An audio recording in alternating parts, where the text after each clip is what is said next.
보청기의 성능이 과거보다 많이 좋아졌기 때문에 대부분 환자들이 보청기로 도움을 받을 수 있습니다.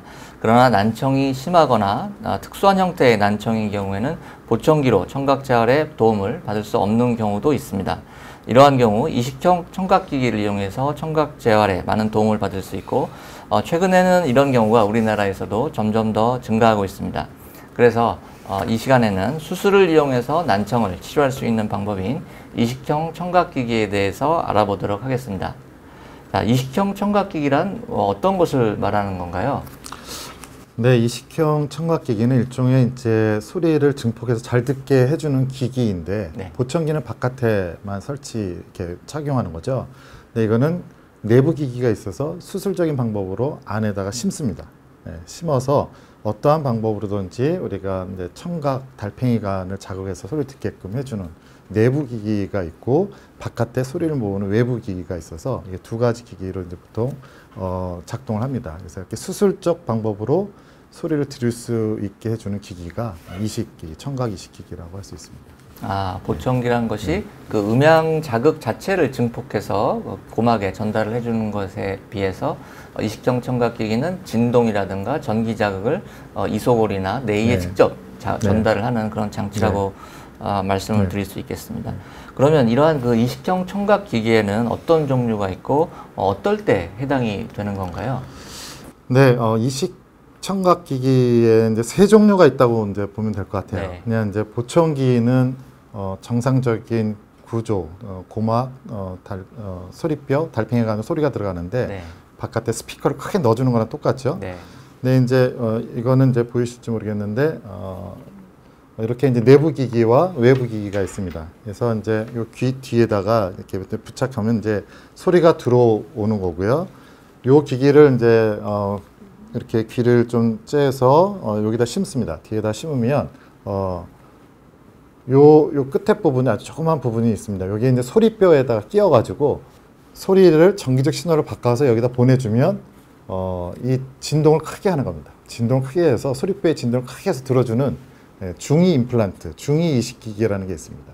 그래서 이제 이런 종류가 있습니다. 이거는 보청기는 스피커로 듣는 거지만 이거는 직접 스피커가 아니라 내가 지금 듣고 있는 소리의 질로 증폭만 해서 듣는 거기 때문에 소리의 질이 굉장히 좋습니다. 그래서 이런 중위 임플란트라는 거가 이제 하나가 있고요. 이렇게 이제 자석으로 서로 붙어서 이제 들을 수 있습니다.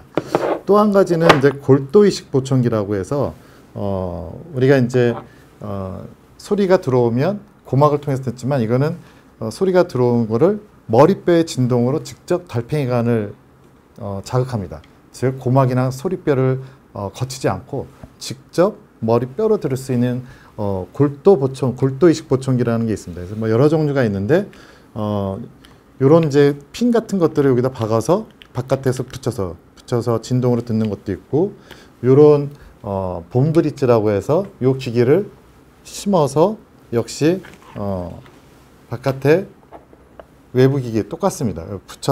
이렇게 붙여서 듣는 방법이 있습니다. 그래서 골도 이식 보청기라는 방법이 있는데, 이거는 보청기로도 좀 잘 안 되고 또 한쪽 귀가 전혀 안 들릴 경우에 주로 씁니다. 그 마지막으로는 이제 인공와우 이식기기인데요. 이거는 이제 보청기로도 전혀 들을 수 없는 청력이 너무 많이 나쁜 분들, 그런 경우에는 청각세포를 대신해서 이렇게 생긴 이제 기계를 심습니다. 귀 뒤에 심으면 이렇게 긴 줄이 달팽이관 안에 들어가는 전극입니다. 전극에 들어가면 바깥에서 소리를 이렇게 받아주면 똑같습니다. 소리를 받아서 전기적 신호를 밑에다 넣어주면 이 달팽이관 안에 있는 전극을 자극합니다. 그렇게 해서 소리를 듣게 돼 있습니다. 그래서 이거는 달팽이관에 직접 이식하는 것으로서 어떻게 보면 현대 의료 기술의 가장 첨단 의료기기인 것 같아요. 그래서 인공화학 이식기기가 이제 개발이 돼 있어서 수술을 하면 거의 모든 환자분들이 들을 수가 있습니다. 이렇게 크게 중위 이식기기, 골도 보청기, 인공화학 이렇게 이제 세 종류가 있다고 볼 수 있습니다. 네, 그래서 인공중위, 골도 보청기, 인공와우 이 세 가지 이식형 청각기기가 있다는 말씀이신데요.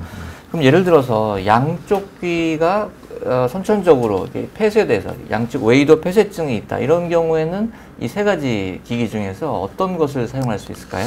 그러니까 양쪽 귀가 폐쇄됐다는 거는 이렇게 귓구멍이 막혀서 보청기를 쓸 수가 없는 거거든요. 일반 네. 보청기를 쓸 수가 없습니다. 네. 결국은 소리를 넣어주려면 머리뼈의 진동으로 들어갈 수가 있습니다. 그래서 이제 골도 이식 보청기라는 걸 합니다. 이런 기계를 넣던지 우리가 이제 바하라고 해서 이렇게 요거는 이제 바깥에 붙이는 장치인데 네. 동그란 장치를 안에다가 넣습니다. 그래서 머리뼈를 진동할 수 있게끔 이런 골도 이식 보청기가 아마 첫 번째 이제 옵션이 될 수도 있고, 물론 이제 아까 처음 얘기했던 중이 임플란트, 중이 이식 기기를 할 수도 있습니다. 소리뼈가 아니면 거기 이제 정원창이라는 달팽이관을 자극할 수 있는 부분이 좀 있으면 이거를 사용할 수도 있습니다. 네. 예, 이것도 하나의 옵션이고, 정말 이제 청각까지 신경 기능 우리가 이제 골도 청력이라는데 그 부분이 없으면 인공화학 이식도 할 수 있는데 보통은 다 살아있기 때문에 네. 예, 보통 골도 이식 보청기가 대부분 많이 사용되고 그 다음은 이제 사용할 수 있는 거가 이제 중이 임플란트 네. 이 정도 고려를 할 수 있습니다. 네. 후천적으로 한쪽 귀가 전혀 안 들리는 난청이 있다든지 아니면 이제 후천적으로 뭐 사고나 어떤 질병으로 한쪽 귀의 청력을 완전히 잃은 경우가 있을 수 있는데요. 그런 경우에도 이런 그 이식형 청각기기를 사용할 수 있습니다. 네네. 근데 이제 한쪽 귀가 안 들리고 이쪽 귀가 안 들리고 이쪽만 들린다고 하면 제일 쉬운 거는 특수 보청기를 끼는 거죠. 크로스 보청기라는 거에서 네. 양쪽을 꽂아서 소리를 잡아서 이쪽으로 보내줄 수 있어요. 그럼 오른쪽 귀를 듣는 거죠. 예, 네. 반대편 귀로 잘 들리는 귀로 되어 있습니다. 근데 이쪽에도 보청기를 꽂아야 되니까 불편감이 있어요. 크로스 보청기, 특수 보청기. 이거는 이제 수술을 안 해도 되는 장점이 있는 반면에 오른쪽으로 듣는 거죠. 예. 그 다음 할 수 있는 게 이 골도 이식 보청기입니다. 이쪽에다 기계를 심어서 소리를 잡아주면 머리뼈의 진동으로 반대편에서 들을 수 있어요. 네, 아주 잘 들립니다. 예. 네. 그래서 골도 이식 보청기를 할 수가 있습니다. 하지만 이것도 왼쪽으로 듣는 게 아니라 잘 들리는 쪽으로만 듣는 거죠. 그래서 이제 뭐 소리의 방향성 이런 건 놓칠 수 있고요. 제일 좋은 거는 인공화호 이식을 해서 요 기계를 이식을 해서 이쪽 소리를 잡아가지고 이쪽에서 그냥 듣는 거죠. 네. 예, 그러면 우리가 앞서도 논의했지만 양쪽으로 듣는 청력의 이점을 살릴 수가 있습니다. 예, 그래서 이제 제일 좋은 거는 인공화호 이식인데 인공화호 이식 기기가 조금 더 비싸고 또 효과가 있을지 없을지에 대한 평가가 조금 있어야 되기 때문에 안 되면 우리가 이제 골도 이식 보청기를 하는 것이 좋습니다. 그 과거에 비해서 이런 네. 기술의 발달로 네. 이렇게 해결할 수 없었던 그 난청의 다양한 상황을 이런 그 수술로 또 이런 이식형 청각기기로 해결할 수 있는 것들이 점점 더 늘어나고 있는 것 같습니다. 사실 그 중에서도 가장 그 저희 임상 전문가들한테 큰 차이를 가져오게 된 것이 어떻게 보면 인공화호라고 그쵸. 말씀드릴 네, 수 있겠는데요. 그 중에서도 과거에 이제 선천성, 양측성 난청 거의 전농으로 태어난 그런 신생아들도 지금은 인공화호 이식을 해서 굉장히 그 거의 건청인 못지않게 정상적으로 들을 수 있는 경우들도 많이 있습니다. 그 신생아 난청의 경우 인공화호를 언제 해야 되나요? 네, 그러니까 정말 그 의료 기술의 발전에서 굉장히 어떤 큰 획을 그었다고도 네. 할 수 있는 게 이제 인공화호인데요. 선천적으로 전농, 전혀 안 들리는 친구들이 태어나는 경우에는 이제 결국은 수화를 배울 수밖에 없는 네. 것이었는데 20년 전, 우리나라는 이제 거의 30년 정도 됐는데 벌써 이제 기계가 들어온 지는 최근에 20년 전서부터 거의 이제 활성화됐는데 인공화호 이식을 하게 되면 효과가 거의 정상 청력에 네. 가깝기 때문에 정상적인 학교를 다니고 정상적인 사회생활을 할 수 있습니다. 그래서 일반적으로는 이제 우리가 청력의 역치가 70dB 이상 나쁜 경우에 한다고 하는데 한 세, 1세 한 살 이후에 보통 하는 것으로 되어 있습니다. 그래서 빨리 할수록 좋은데요. 뭐 이제 아기의 크기 뭐 여러 가지를 고려해서 한 살 이후에 하는 것이 저희 나라 보험 규정에는 그렇게 되어 있고요. 특수한 경우에 좀 더 빨리 할 수도 있습니다. 그래서 빨리 할 수만 있다라면 좀 더 빨리 하는 경향이 조금 있어요. 그래서 그거는 이제 보통 저 같은 경우는 조금 더 일찍 하면 9개월 뭐 이 정도에서도 이제 하는데 보통 그냥 1세에 맞춰서 하면 되고 선천성 난청으로 태어나서 너무 늦게 하면 뇌가 소리에 해당되는 뇌가 쪼그라들고 없기 때문에 네, 효과가 없습니다. 그래서 5세를 넘기면 거의 효과가 없는 걸로 되어 있고 늦어도 2세나 3세, 2세 전농인 경우에 해야 되고 보청기를 좀 끼울 수 있는 청력이었다라면 좀 늦출 수는 있습니다. 네, 그거는 전제 조건이 보청기를 꼭 착용을 해서 소리의 뇌가 쪼그라들지 않도록 유지하는 게 중요합니다. 최근에는 인공화호를 점점 더 신생아 난청에서 이렇게 앞당겨서 하는 경우가 많아지는데요. 조영호 교수님께서는 한 몇 세 정도에 가장 많이 인공화호 시술을 시행하십니까? 뭐 정연훈 교수님께서 말씀하시는 것 같이 1세 경에 주로 많이 시행합니다. 이게 하나의 머리가 좀 크고 전신 마취를 하기 때문에 그래서 견딜 수 있는 시간들을 저희들이 생각을 해야 되고 특히 요즘은 양쪽을 한꺼번에 하는 그런 수술이 많이 생겼기 때문에 그 수술 시간을 좀 버텨주는 것도 저희들이 고려를 하기 때문에 만 1세가 됐을 때 주로 많이 하고 그 왔다 갔다 하는 것 같습니다. 그 한두 달 정도는 사정봐서 하는데 1세가 저는 가장 많이 하는 것 같습니다. 그렇게 인공화호를 그 신생아 전농에서 시행을 하는 경우는 사실 정상에 가깝게 언어 발달이라든가 학습 능력을 유지할 수 있기 때문에 과거에 비해서 훨씬 더 좋은 결과를 얻을 수 있는 것 같습니다. 그 신생아뿐만 아니라 최근에 그 노인성 난청, 노화성 난청에서도 보청기로 청력 재활이 안 되는 경우에 인공화호를 할 수 있다고 하는데요. 노화성 난청에서도 인공화호가 도움이 됩니까? 보청기 아까 말씀드린 것처럼 보충해줘서 소리 들을 수 없으면 우리가 인공화호 시행해야죠. 그런데 외국 같은 경우는 구미 선진국 같은 경우는 신생아가 1이면 나이든 노화성 난청에 대해서 인공화호 하는 경우가 9 정도 됩니다. 9배나 더 큽니다. 근데 우리나라는 그것이 예전에 거꾸로 돼 있다가 신생아가 9, 노인성 난청이 1 정도 되다가 요즘 한 반반 정도로 많이 이게 구미 선진국처럼 변화하고 있기 때문에 노화성 난청에서도 이게 인공화호가 많이 빈도가 늘어나고 있습니다. 그 우리나라에서도 보험 기준에는 성인의 경우 양측 70dB 이상이면 인공화호의 그 대상이 기본적으로 되는 것으로 되어 있기 때문에 사실 난청인 노화성 난청 환자들 중에서 양측 70dB 이상 되는 경우는 우리가 심심치 않게 볼 수 있고 앞으로 더 많아질 것 같습니다. 그러면 또 이제 많이 궁금해 하시는 것이 이게 혹시 나이가 너무 많으면 내가 못하는 것이 아닐까 그렇게 생각하시는 분들도 있는데요. 이게 나이에도 제한이 있습니까? 저 경우는 89세 분이 이제 제일 최고령자인데요. 인공화호를 하시는 거예요? 네네, 인공화호 있어요. 나이 제한은 없습니다. 그래서 전신 마취를 한 2시간, 3시간 정도 할 수 있는 체력과 건강이라면 할 수 있고요. 사실은 제가 이제 얼마 한 달 전에도 수술했는데 굉장히 몸이 안 좋아요. 투석하시고 뭐 굉장히 몸이 심장도 안 좋으시고 뇌도 뭐 경색이 있었고 뭐 했는데 할까 말까 했는데 본인이 듣고자 하는 의지가 있으시니까 너무 불편하시니까 했어요. 뭐 저희가 이제 협진 과 의뢰를 6개 과 거의 다 풀로 이제 다 해서 이제 협진 받아서 오케이 떨어져서 이제 했는데 지금은 나이 제한은 없는 것 같습니다. 맞습니다. 내가 할 수만 있으면 들으셔야죠. 듣고 들으시면 벌써 수술 받기 전과 수술 받고 후에 얼굴이 달라지세요. 온 가족의 얼굴이 달라지세요. 밝아지시고 아주 너무 좋아하시고 너무 새로운 삶을 사시는 그 느낌이시죠. 제 환자 중에도 그 백혈병이 있었던 환자가 있었어요. 그래서 그 환자분이 난청이 생겼는데 이 백혈병 치료는 항암제를 치료하고 또 쉬었다고 이렇게 하는 이런 과정 중에 있는데 이 환자분이 의사소통이 안 되니까 아주 우울감에 빠져 계시다가 그 중간에 인공화호 이식 수술을 했거든요. 그러고 나서는 환자의 항암제 치료나 이런 데 대한 수능도 이런 것들이 상당히 좋아서 지금까지 아주 잘 사용하고 진행하고 계십니다. 맞습니다. 앞으로 100세 장수 시대이기 때문에 이 숫자로서의 나이는 의미가 없고 이제 건강 상태, 건강 나이가 더 중요하다고 말씀드릴 수가 있겠습니다.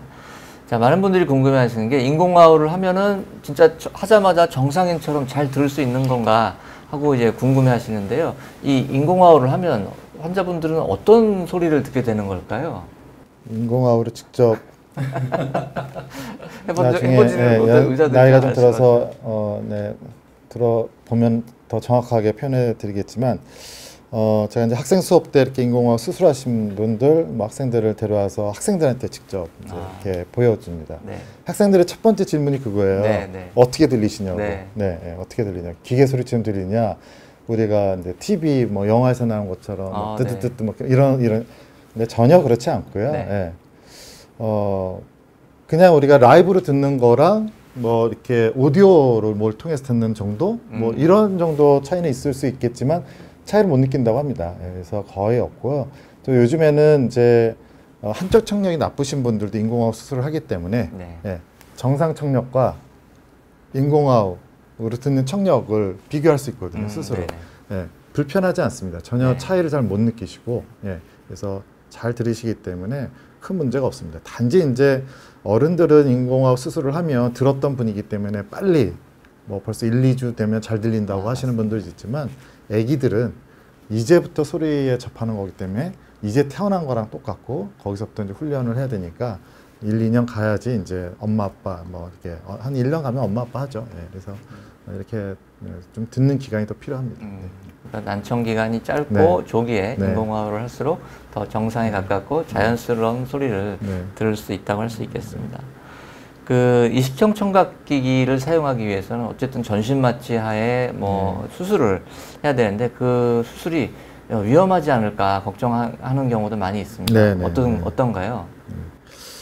수술에 따른 뭐 위험성은 모든 건 똑같은 것 같고요. 네. 그런데 이제 이 인공호흡 이식기기가 굉장히 이제 일반화 좀 된 네. 수술이긴 합니다. 물론 이렇게 몇 군데 이제 더 이렇게 보험 규정을 받으려면 보험 혜택을 받으려면 그 전문가 의사가 정해져 있긴 하는데 거의 부작용은 없는 것 같아요. 네. 네, 거의 없습니다. 그래서 요즘에는 거의 성공률은 거의 100%에 가깝게 해서 들리는 거고 어떻게 재활을 하고 어떻게 이제 언어 치료를 하느냐가 네, 요즘엔 더 중요할 수 있을 것 같습니다. 그래서 수술하는데 큰 걱정을 하실 필요는 전혀 없는 것 같습니다. 맞습니다. 이게 크게 침습적인 수술이 아니기 때문에 네. 전신적인 환자분의 네. 건강 상태가 양호하고 한다면 이 수술 자체에 대한 네. 위험은 아주 그렇게 크지 않은 것 네. 같습니다.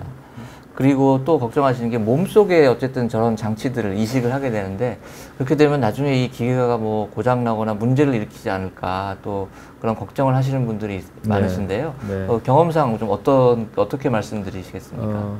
어떻게 말씀? 우리가 초기에 우리 뭐 보형물 같은 것들을 이식하는 경우가 많이 있지 않습니까? 네. 이런 이식형 보청기 말고도. 그래서 그런 경우에 끝까지 아무 불편함 없이 잘 사용하시는 경우들이 네. 많고 초기에 수술했을 때 그것에 거부 반응만 없으면 네.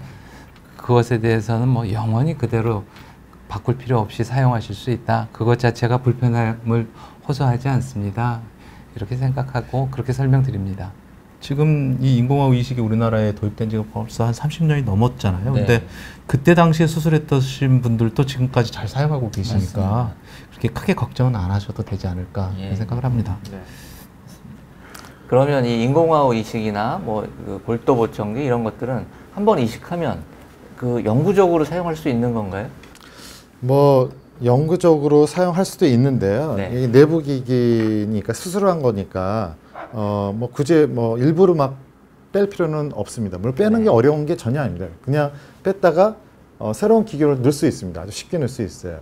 근데 이제 고장이 나거나 어디 이제 저 같은 경우는 이제 학생들 했는데 자전거 타고 쿵 하고 넘어졌는데 하필 그쪽으로 딱 넘어지면 네. 내부 기기가 고장이 나요. 네, 네. 날 수 있어요. 전자기기니까. 그런 경우에 이제 교체를 하는 거고요. 거의 영구적으로 사용한다고 생각하시면 되고 단지 이제 외부 이제 이렇게 이건 일체형인데요. 이렇게 인공호흡 이런 기계가 이제 고장 날 수 있어요. 그리고 우리 스마트폰 오래 쓰면은 이제 노후화되는 것처럼 네. 노후화되면 요것만 교체하면 됩니다. 예, 근데 이거 뭐 10년에 한 번 정도, 뭐 20년에 한 번 정도. 근데 보통 이제 10년 정도 되면 워낙 기술들이 발달해서 많은 그 기능들을 갖춘 것들이 나오니까 요 정도만 교체하면 외부 기기 정도만 교체하면 큰 어려움이 없을 것 같습니다. 인공화호는 고장나는 게 연 1% 정도 미만 이렇게 네. 보고 네, 있기 네, 때문에 100명 하더라도 1년에 1%도 한 명도 안 생긴다라고 생각하시면 되니까 그것을 걱정하실 필요는 없지 않을까 싶습니다. 사실 일반적인 전자제품과 비교해도 훨씬 그 고장의 발생률이라든가 그런 것은 더 낮다고 할 수 있겠군요. 마지막으로 그 많은 분들이 이식형 청각 재활기 너무 비싸지 않을까 가격에 대해서 궁금해합니다. 가격이 대략 어느 정도라고 할 수 있을까요? 가격이요? 네. 저도 헷갈렸는데 써왔습니다. 네. 이게 이제 중위 이식기기, 중위 임플란트 이제 기계인데요. 이게 한 1,000만 원 정도 합니다. 1,000만 원 정도. 예. 그래서 이게 1,000만 원 정도, 994만 원이 되어 있는데 1,000만 원인데 이제 이게 보험 규정이 있어요. 급여 규정이 있어서 이게 아까 이제 처음에 이제 얘기를 좀 했지만 양쪽 귀가 막혀서 안 들리는 양이 폐쇄증 이런 경우에는 이제 해당이 됩니다. 그러면은 이제 본인 부담이 20% 이내로 내려가니까 한 200만 원 이내겠죠. 네, 그 정도만 할 수가 있는 거고 우리가 이제 골도 이식 보청기 가격은 한 600만 원 정도 됩니다. 600만 원 정도 돼요. 그래서 이것도 이제 보험 규정이 있습니다. 보험 규정이 있어서 거기에 해당이 되면 본인 부담금 80% 아니 이 본인 부담 20%죠. 그러니까 이제 120만 원 정도 되는 거고 인공화호 이식기기는 이제 2,300만 원 정도 되니까 수술이랑 뭐 이런 거를 같이 다 이제 하는 거니까 보험 규정, 급여 규정에 맞게 되면 본인 부담금 20% 정도 되면 어른은 한 700~800만 원, 800만 원 정도 되고 소아는 이제 한 300만 원 정도 하는데 양쪽을 동시에 하게 되면 한 400만 원 정도. 왜냐면 수술비나 이런 것들이 이제 절약되니까 이렇게 됩니다. 그거는 이제 보험 규정이고 만약의 경우에 보험 규정에 맞지 않게 자기가 수술을 하겠다면 본인 부담이 80%가 되기 때문에 처음 말한 총 가격에서 한 80% 정도 부담을 하게 돼 있습니다. 네. 근데 이제 한 가지 고려해야 될 게 보청기 일반 보청기를 250만 원, 뭐 비싸면 500만 원 그런 걸 5년마다 바꾼다고 생각을 하면 그 가격하고 이게 이제 초기 비용은 이제 비싸지만 거의 영구적이라는 걸 생각하면 어떻게 보면 더 경제적일 수도 있는 거가 이식기기가 될 수 있을 거예요. 경제적이면서도 더 잘 들리는 기계. 그렇죠. 더 잘 들리는 거. 그런데 우리나라가 이제 소득 수준이 많이 이 금액을 감당하지 못하시는 분들에 대해서 도와주는 프로그램이 굉장히 많습니다. 그래서 선생님을 만나시면 사회복지사를 통해서 그 연결 받으시면 이식기기를 사용하고 수술하고 그다음에 재활하는 것까지 도와주는 이 연계 프로그램들이 다 되어 있기 때문에 실망하지 말고 선생님을 만나시는 게 좋지 않을까 싶습니다. 이제 다 물어보시겠네요. 근데 이제 그 생활 수준이 이제 어느 되신 분들은 아까 얘기한 대로 감당이 되시는 분들은 직접 하시면 되는데 조금 힘드신 분들.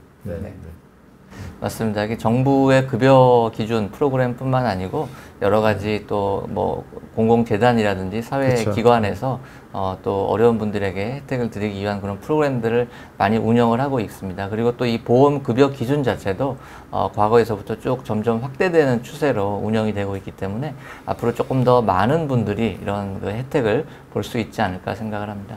오늘은 이 난청과 보청기 그리고 청각 재활 기기에 대해서 세 분의 전문가를 모시고 올바른 정보를 여러분들께 전달해 드릴 수 있는 그런 소중한 시간을 가진 것 같습니다.